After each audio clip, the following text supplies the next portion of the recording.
My name's Hadleigh Ford. I'm a marine pilot here in the port of Timaru, and we've been living here for 6 years. It's a bit of a bombshell. There's no kind of soft way to have cancer or to tell people you have this. When you are diagnosed with these things, you really do feel like it is a race against the clock.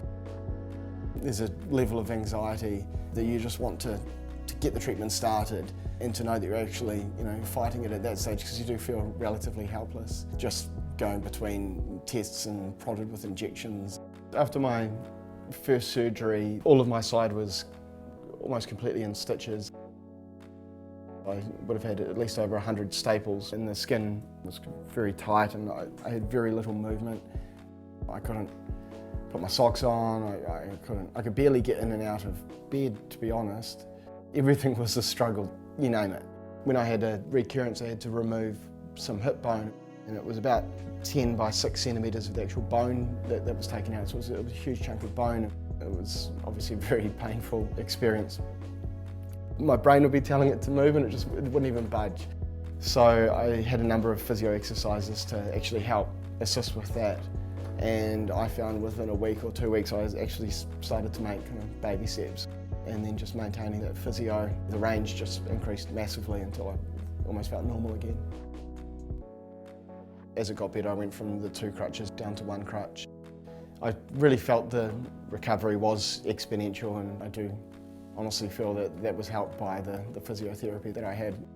As a harbour pilot, we go out on a pilot launch and we board large vessels before they come into the harbour. So we climb up a rope ladder, and often it's in the middle of the night or quite a dynamic environment.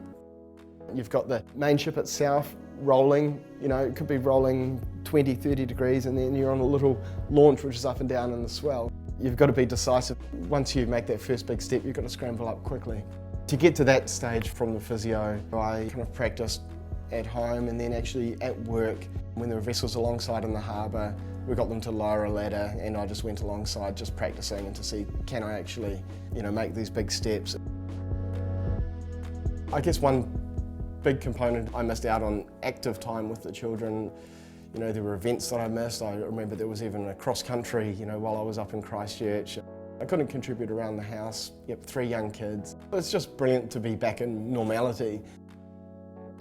Waking up every morning, off to work, contributing in work and not worrying that the other guys are covering for you. And being able to go to kids' social events and sports events without any issue at all. It's extremely important to see a physio when you're recovering from these things. I'm fully confident that I would still have a huge limp right now if I wasn't going through physiotherapy, and I wouldn't have built that muscle strength and tone.